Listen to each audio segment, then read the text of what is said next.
Welcome to Sustainable Packaging with Cory Connors. Today's guest is my friend, Dr. Jon Smieja.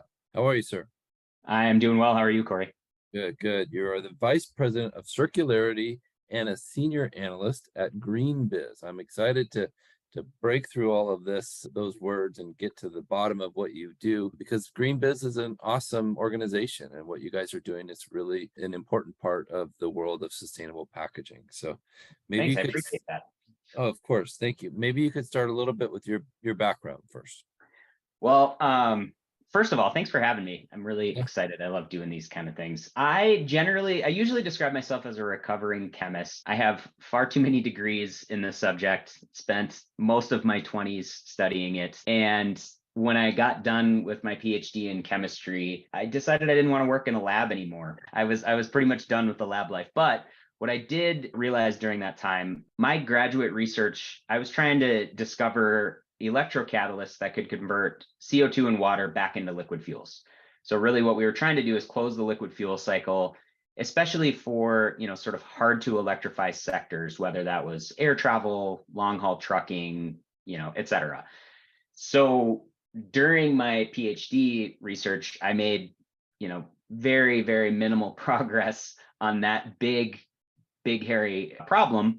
But I did, throughout that work, develop a big passion for sustainability and contributing to sort of the fight against climate change, right? And so when I got out of graduate school, I ultimately found my way into corporate sustainability, worked at a couple of building product manufacturers for almost a decade before landing here at GreenBiz last year, almost exactly a year ago. And, that's my role here, is really leading all things circular economy for the company. That's an interesting background, and it seems to be part of kind of the trifecta of sustainability. We've got fuel for vehicles, building supplies, and packaging. So you've covered all three, sir. Well done. I'm working on it. Well, let's talk about Green Biz. I think this is a really cool organization. You've got 3 events every year. Is that right? 4 You've events. got 4 events. Okay, I just, oh, that's right. I missed the first one earlier this year. Yes. What's the first one called? Yeah. So, well, let's start with what GreenBiz is a media and events company, right? And our mission is to support professional communities working to address the climate crisis. And we do that through our events, our editorial coverage on our website. We have peer-to-peer learning networks for corporate sustainability practitioners. We're developing some educational content, et cetera. We do webcasts, digital content, things like that. So we're really a media and events company. And we support these professional communities through these 4 big, I guess, categories or brands. So first, the one that was just last month in Scottsdale, Arizona, is our Green Forum.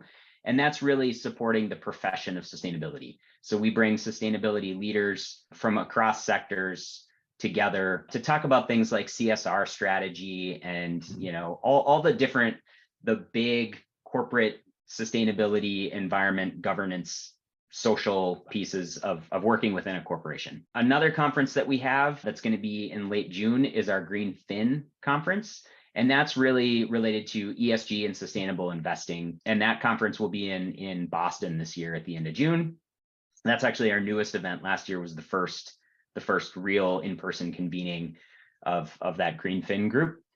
Third, we have our Verge event. That's in October in San Jose. And that's really all things climate tech. So it includes renewable energy, electrification, transportation, buildings and infrastructure, carbon markets, food and nature. It's really everything encompassed within what you would think of as like the climate tech space, and where people are focusing a lot of their energy on trying to address climate change. Again, that one's in October in San Jose. And there's also a couple of virtual events that go along with Verge that we do throughout the year. And then last, definitely not least, is the Circularity Conference that I lead. That'll be June 5th through 7th in Seattle this year.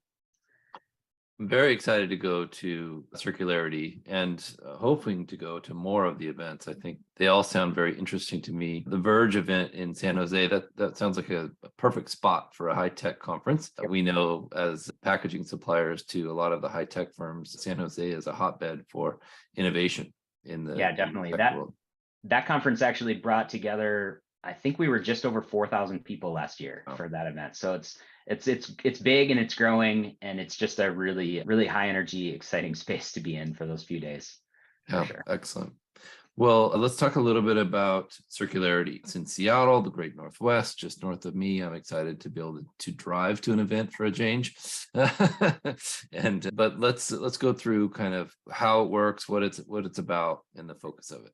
Yeah, so the Circularity Conference is really, we think of it as the premier event for corporate folks, government people, NGOs that are working in the circular economy space. We're expecting upwards of 1,200 people, probably 200 to 250 speakers, 2.5 days of content with, more than 50 breakout sessions, as well as about 3 hours of keynote programming over those 3 days. It's actually, the conference is split into 6 learning tracks. There's plenty of overlap, I guess, within them because circularity is such a relatively new space within corporate sustainability. So our 6 tracks are business innovation and strategy. So really, how do you gear your business up to support circular economy? Circular supply chains. So looking both upstream and downstream at who you're buying from, how you're getting your products to and from locations, et cetera.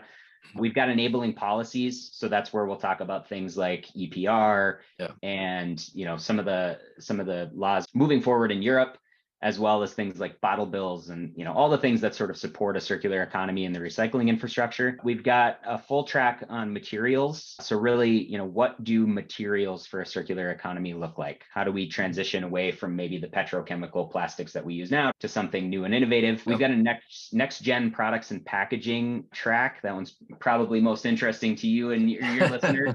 And that's where we'll talk about things like deep innovation in packaging, reuse, refill models, new types of packaging, et cetera, as well as the products that companies are really innovating around to support the circular economy.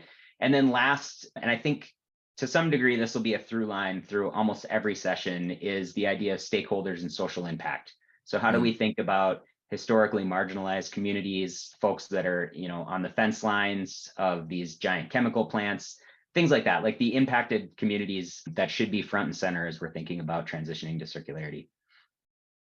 Wow, that sounds amazing, and an impressive assortment of things to witness and learn from. I need to go to this conference 3 times and just so I can absorb it all. The intention is to go as kind of press and to see and to learn and to report. So thank you for letting me know about all the different tracks. I think that's perfect for me to get to know. Yeah, they're a little fuzzy, but they at least help guide people as they're choosing sessions.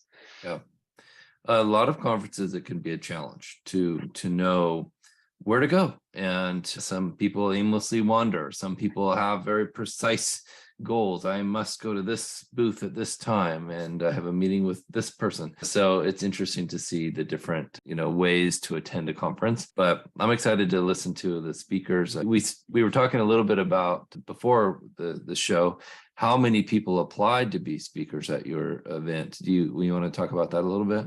Yeah, so we accept, open speaker nominations for a couple months. It was actually late last year. It closed at the end of the year. We ended up with over 500 speaker submissions. And like I mentioned, we have 50 breakout sessions and about 200 speakers total. So the 500 speaker nominations was by far a new record for this event. And, in addition to that, what we're seeing as more and more companies are putting resources, adding people to support circular economy initiatives, what we're seeing is not only an increase in the number of submissions, but also the quality. It was really hard to sift through those 500 and find, even the top 100. There's just a lot of really good submissions this year. So we think that the content is only getting better as companies put more focus on this. I think you're right. And what I'm seeing at different conferences is the same. The level of information, the gravity of news is continuing to rise, and that's exciting to see, and it makes it even more and more interesting to go and more valuable to go to shows like Circularity. At Circularity, there is a contest, a sustainable packaging contest put on by US Plastics, and you're going to be one of the judges for that. You want to talk about that a little bit? Yeah, so the US Plastics Pact and Walmart have actually collaborated. Last year was their first year, and they handed out 4 packaging innovation awards in the different categories were reusable packaging, compostable, refillable, and recyclable. And we were fortunate enough at GreenBiz to partner with USPP and Walmart at our Verge conference last fall, where they announced their first set of winners. And that was, that was great, but really from my perspective, it fits perfectly within our circularity conference. So they've pushed their award period actually up so that it aligns with circularity this year. And they're going to be announcing those winners, and we'll have the winners on the keynote stage at Circularity. But I was also really lucky to be asked to be a judge on the judging panel for these awards. And I'll tell you, I got a chance to meet all the judges over the last few weeks, and I think the submissions are in great hands. We had a lot of experts on the panel, with the exception of myself, top-notch group of individuals. But they're expecting hundreds of submissions. The 4 winners are going to be invited again to participate at Circularity 23 and get an exposure to a large number of corporates that use a lot of packaging. And so hopefully we can raise awareness around these innovations. And I'll add, Walmart has recently created the circular connector tool that you can view and see some of these innovations that they've identified in packaging. And it's just their way of sort of sharing with the broader community of consumer packaged goods companies, like what's out there, what's available, and how you can work with these folks to help scale their innovations. And so that's a really cool initiative, and we're excited to partner with the Plastics Pack and Walmart on that. It's an incredible story, and Walmart has been an innovator for many years with their sustainability scorecard. I don't know how many years that goes back, but they changed the game. And for all of us in the world of packaging, we all of the sudden had to pay attention to what sustainability meant and how it would affect our customers and how it would affect consumers. And so well done to them, and they continue to push the envelope there, and that's really cool. Yeah, between that and Project Gigaton and some of the other projects they're doing, they're really they're really trying to push the envelope on sustainability. So, and the winners of this contest will get an opportunity to be on this podcast. Nice. So that's another thing that Tiana Lightfoot from the US Plastics Pact has arranged, and I'm honored to be a part of that. So exciting news. Yeah. So, well, let's talk about sustainable packaging a little bit. And I'd love to know your thoughts. We got to hear some of your thoughts at APEC a week ago, and that was really cool to hear you and Chris Bradley speak. But I'd like to know something in the world of sustainable packaging that you're excited about, something that you think is a great innovation that could actually make a big change. Yeah, I would say ultimately I'm interested in anything that reduces the overall amount of packaging in the world. Yeah. There's a couple examples I can think of. So one that's really simple is that I recently ordered a pair of shoes from a brand called Cariuma. And they were founded in Brazil. They're sort of founded on this idea of sustainability. They plant 2 trees in the Brazilian rainforest for every pair of trees you order, a lot of that kind of stuff. But actually one of the most exciting things was when I got my shoes, it was in a single box that had a pull tab. Yeah. You pulled the pull tab off, your shoes are inside. There's no air pockets. There's no extra packaging. It's just a shoe box. And that kind of thing is exciting to me because honestly, my street shoes are not going to get damaged in shipping. They don't need a second box. They don't need air pouches or peanuts. They don't need any of that stuff. So that kind of stuff is exciting to me. Anytime that we can actually reduce the amount of overall packaging, that's a win in my book. Second thing that I'm really excited about is, refillables and sort of the innovations happening there. So I know that a lot of consumers don't feel ready for it. They feel like it's an added inconvenience, but I am excited about some of the recent trends. There's brands out there like Blue Land that are selling refillable tablets, and you just dissolve them in water in your reusable bottle. That's great, right? Yep. And then to see that that's happening alongside big brands like Clorox, who was one of the winners of the awards last year, putting together their own refillable models. All that stuff is really interesting to me. And I think the idea of sort of transitioning these small players having success into the big players saying, okay, now we got to do this. That's a really exciting move for me. And then the last one I'll sort of point out is reusables. You know, it's a difficult conversation. Most brands aren't willing to sort of fall on the sword and be the first ones to like fully implement reuse solutions at scale, right? And we're currently seeing all these pilot programs. You know, there was one in the UK, one of the retailers where they were trying to a reuse refill sort of model. And what's interesting is that you get consumer sentiment in polls that say people are willing to participate in reuse models, but then you do these pilot projects and people hate it. And actually, just a couple of weeks ago, we had Olga Kachuk, who leads the Sustainable Packaging Coalition, guest write our Circularity Weekly newsletter. And she talked in that piece about how, you know, you can't expect consumers to enjoy a reuse experience when it's a very niche, one-off, not part of their regular routine sort of thing, right? It only inconveniences you if it's a pilot. And so what I'm really waiting for is that first big brand to say, okay, we're in on reuse, we're going to do it, and we're going to sort of push people. And I think oftentimes brands, especially the big brands, don't really recognize their power in doing that. And I would love to see a little more of that. So anyway, those are a few things I'm excited about. I wouldn't say there's any one thing, but I'm excited about some of the trends in some of these spaces. I don't think there's a wrong answer to that question, but I do think that what you said is the right answer, because you can't nail down one thing. And I get asked all the time, what's the main point of sustainable? You can't do that. You stop it. You know, that's not a question. That's not a thing. It's too vague. It's too unspecific. So what you said is exactly, in my opinion, the pie that we're looking to expand in this world of sustainability. And you're right, consumers shouldn't be pushed to do all this stuff until it's convenient for them. And I agree 100%. I often get from consumers saying, well, how am I supposed to remember all this stuff? And, you know, I don't get it. For now I have to bring my bags to the store, and then now I have to bring the packaging back. Geez, man, well, what if it was really easy? And what if it was very convenient? Well said.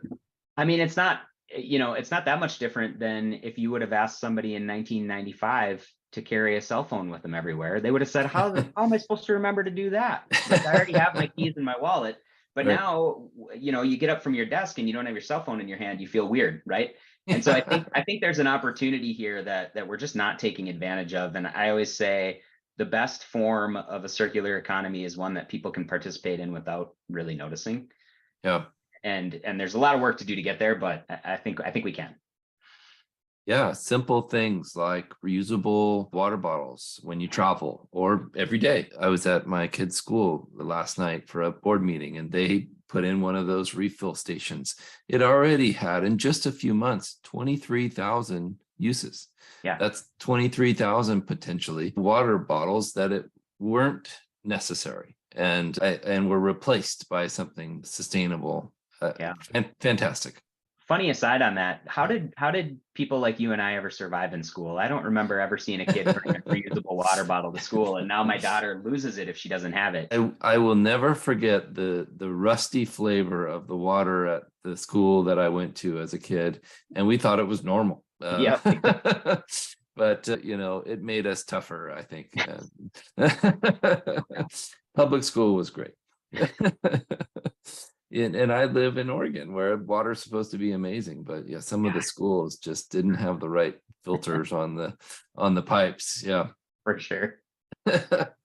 But you're exactly right, and our kids are leaders in recycling and in paying attention to sustainable alternatives.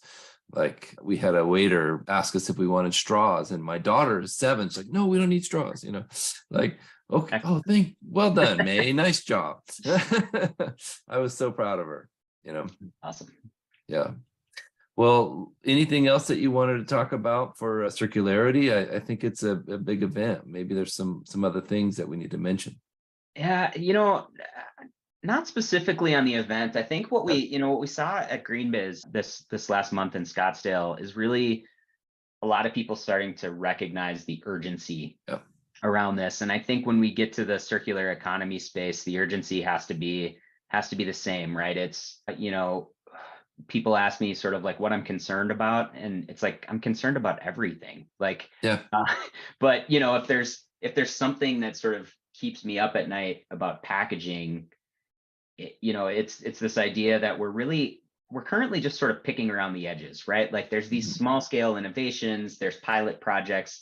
Like I feel like we really need to dig into that, like that core, that sort of, what it is that packaging is supposed to provide, and start over. One of my favorite examples is, I used to have the privilege of talking to Bill McDonough when my first job, because we certified to the Cradle to Cradle certification program.